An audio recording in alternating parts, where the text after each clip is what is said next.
The fate of the House Republican budget plan now lies with the Senate. So the plan narrowly passed the House last night, 217 to 215, with just one Republican voting against it. The resolution calls for $4.5 trillion in tax cuts and looks to cut federal spending by $2 trillion over the next 10 years. It would also raise the debt limit by $4 trillion. House Speaker Mike Johnson says Republicans are following through on President Trump's promises. This is the first important step in opening up the reconciliation process. We have a lot of hard work ahead of us, but we are going to deliver the America First agenda. We're going to deliver all of it, not just parts of it, and this was the first step in that process.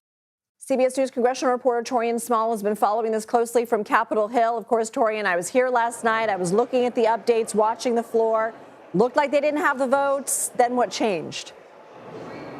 Yeah, the drama of it all, Lindsay. We saw at one point Republicans, Democrats leave the House floor thinking that this will be pulled from the vote.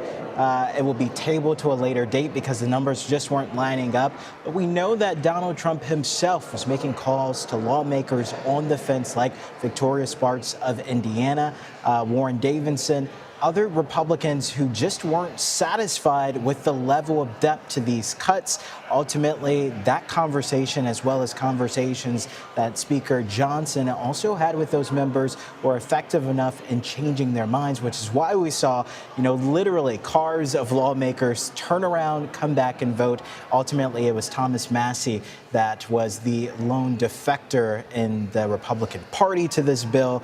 But in the vote, very close. It was 217 to 215, a very tight vote.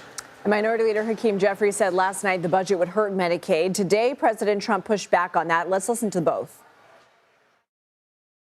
The House Republican budget resolution will set in motion the largest Medicaid cut in American history. It's outrageous. We're not going to touch it. Now, we are going to look for fraud. I'm sure you're okay with that, like people that shouldn't be on, people that are illegal aliens and others. Does this mean the Senate could look to prevent potential cuts to Medicaid? So this is a bit interesting. I want to start with Democrats' arguments. They're saying in the instructions of this budget resolution that Republicans want to shave off about $2 trillion over the next 10 years in order to offset this massive $4.5 trillion deficit that would come with an extension of the 2017 tax bill. Now, how they would do that, guidance in this budget resolution says that the panel for Energy and Commerce needs to shave off about $880 billion.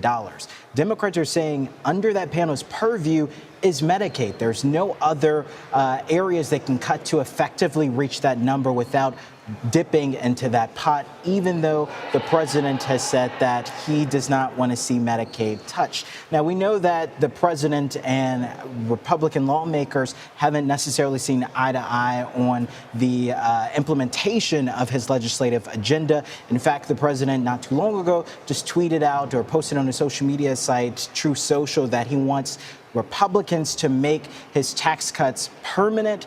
Speaker Johnson was asked about whether or not they would amend their budget resolution in order for that to happen. And Johnson said flatly that he just doesn't see that possible in the current resolution that they have now, so they won't be doing that. But whether or not during this conference stage where they're reconciling their differences between the two bills, whether or not that would be a consideration is something still to be seen at this point. Johnson, I should mention, is on his way to the White House now, so he'll be meeting with the president for further guidance. Okay, Taurean Small, thank you.